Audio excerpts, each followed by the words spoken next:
এখন আমরা দাঁড়িয়ে রয়েছি কেলেঘাই নদীর দক্ষিণ তীরবর্তী একটি গ্রামে। গ্রামটির নাম সেলমাবাদ। এই পাড়াটার নাম করণপাড়া।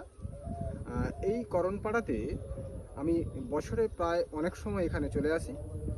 সে আসার পেছনে একটি গুরুত্বপূর্ণ কারণ রয়েছে। এই পেছনে যে আপনারা গাছগুলো দেখতে পাচ্ছেন, একটা সময় আমাদের শামুকখোল বলে যে একটি পাখি রয়েছে, সেই শামুকখোল পাখিগুলো এই গাছগুলোতে সুন্দরভাবে বাসা বানিয়ে তারা তাদের জীবন ধারণ করে। কিন্তু এখন আপনারা দেখতে পাচ্ছেন ওই গাছগুলোতে কিন্তু পরিত্যক্ত কিছু বাসা পড়ে রয়েছে, কিন্তু পাখিগুলো নেই। পাখিগুলো পরিযায়ী ধরনের পাখি, অর্থাৎ তারা বছরের নির্দিষ্ট সময় এখানে আসে।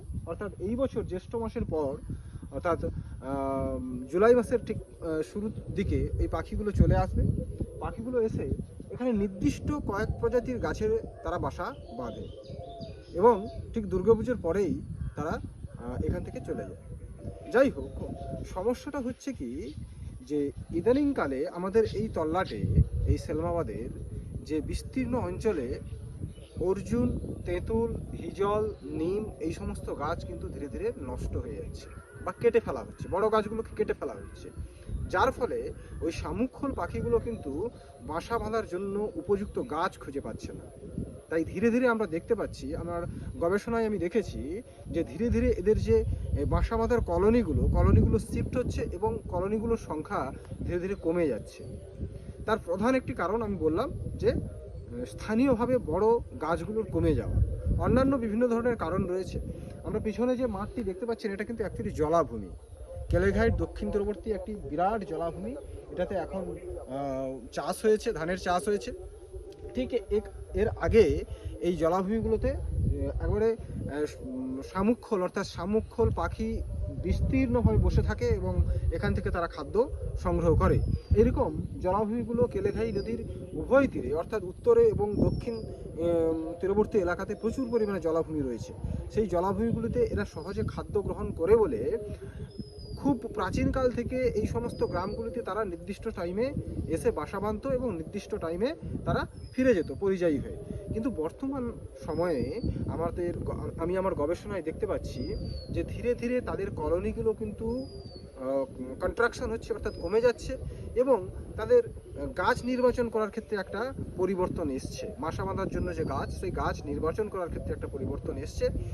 এই গাছগুলোতে তারা যখন বাসা বাঁধে, আপনারা দেখতে পাচ্ছেন ওই যে ওটি অর্জুন গাছ। ওই অর্জুন গাছে আমি যখন এসেছিলাম গত বছর, গাছটা অনেক বেশি ব্রাঞ্চগুলো চওড়া ছিল এবং অনেকটা বিস্তার লাভ করেছিল। কিন্তু এই বছর দেখছি যে ব্রাঞ্চগুলো ভেঙে পড়েছে এবং গাছটা মরণাপন্ন অবস্থায়। এর পেছনে পাখিদেরও কিছুটা দায় রয়েছে, কারণ ওই পাখিগুলো অনেক বড়।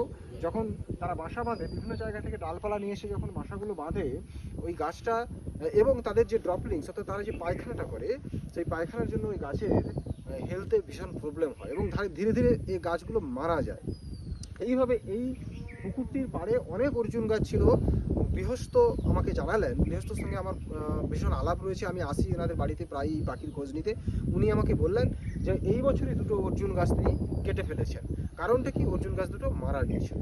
তাহলে এই এমতো অবস্থায় যদি এই শামুকখোল পাখির প্রজাতিটাকে আমাদের এই এলাকায় রাখতে হয়, তাহলে ব্যক্তিগত উদ্যোগ এবং প্রশাসনিক উদ্যোগে কিছু স্থানীয় গাছ আমাদের এখানে রোপণ করতে হবে। নাহলে অদূর ভবিষ্যতে কিন্তু আমরা শামুকখোল পাখি এই তল্লাটে আর দেখতে পাবো না। কারণ তারা বাসা বাঁধার জন্য উপযুক্ত গাছ কিন্তু তারা নির্বাচন করতে পারবে না, এবং নির্বাচন তো দূরের কথা, তারা সেই গাছগুলো খুঁজেও পাবে না। এই গাছগুলো যদি আমরা এই সেলমাবাদ জলাভূমির ঠিক উত্তর পাশ বরাবর এবং নদীর দক্ষিণ পাশ বরাবর যদি না লাগাই, তাহলে কিন্তু ধীরে ধীরে শামুকখোল পাখিটাকে আমাদের এই তল্লাট থেকে একসময় ইতিহাসের পাতায় আমরা দেখতে পাবো, এই তল্লাটে আর এই পাখিটাকে দেখতে পাওয়া যাবে।